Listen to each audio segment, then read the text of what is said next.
إذا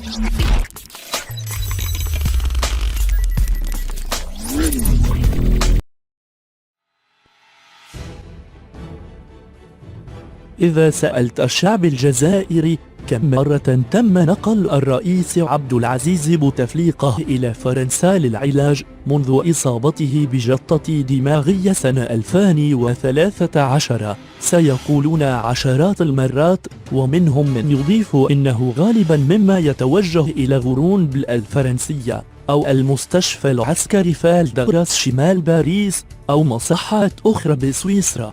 لكن إن سألتهم هل بوتفليقة حي قد تجد جوابا مليئا بالشك. بالأمس أعلنت الرئاسة الجزائرية عن تنقيل آخر للرئيس بوتفليقة صوب فرنسا من أجل إجراء فحوصات طبي وصفتها بالدورية، هذا في الوقت الذي يستعد صقور الجزائر لترشيحه لعهدة خامس 2019.